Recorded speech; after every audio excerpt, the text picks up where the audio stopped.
ថ្ងៃនេះនឹកឃើញឃ្លានចាក់នពុំញ៉ាំបងប្អូនមុនដំបូងខ្ញុំដាក់ពងទា3គ្រាប់បន្ទាប់មកខ្ញុំថែម2គ្រាប់ទៀតទាំងអស់នំពុំនឹងខ្ញុំដាក់ពងទា5គ្រាប់ហើយចំណែកម្សៅគឺខ្ញុំយកម្សៅខ្សាយខ្ញុំដាក់កត្រង់រែងអញ្ចឹងដើម្បីឲ្យម្សៅកុំឲ្យដុំ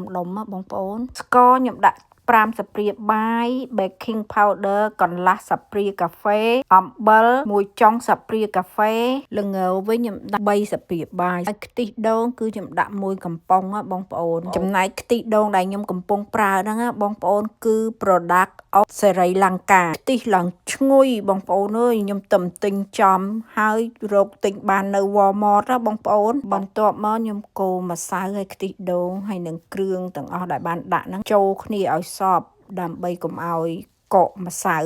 នៅបាតក្រោមបងប្អូនបន្ទាប់មកខ្ញុំដាក់សរសៃដូងកោសបងប្អូនមួយចានចង្កឹះហើយធ្វើការកូរចូលគ្នាជាមួយម្សៅឲ្យសព្វហើយខ្ញុំក្រោបទុក10នាទីសិនមុននឹងយកទៅចាក់បងប្អូនមុននឹងចាក់បាញ់ប្រេងសិនបងប្អូនម៉ាស៊ីនមួយនេះក្តៅល្អហើយចាក់បានលឿនទៀតបងប្អូនព្រោះចាក់ម្ដងបាន4នំពុំវា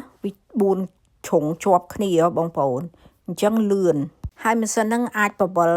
ចុះក្រោមឡើងលើបានបងប្អូនម៉ាស៊ីនហ្នឹងក្តៅឡើងគ្រប់ជ្រុងបងប្អូនអត់មានកន្លែងក្តៅមួយចំហៀងអត់មួយចំហៀងទេបងប្អូនមើលថាច់ខ្ញុំដឹងហើយគឺកន្លាតឡើងស្មើបងប្អូនហើយម្សៅចាក់តពេញចឹងបានសាច់នំឆ្អិនទៅចិត្តគ្នាល្អមកលាយម្សៅហ្នឹងខ្ញុំចាក់បាននំ6ប្រទេសបងប្អូនឥឡូវនំពុំខ្ញុំចាក់រួចរាល់ហើយបងប្អូនជម្រាបលាបងប្អូនជួបគ្នានៅវីដេអូក្រោយ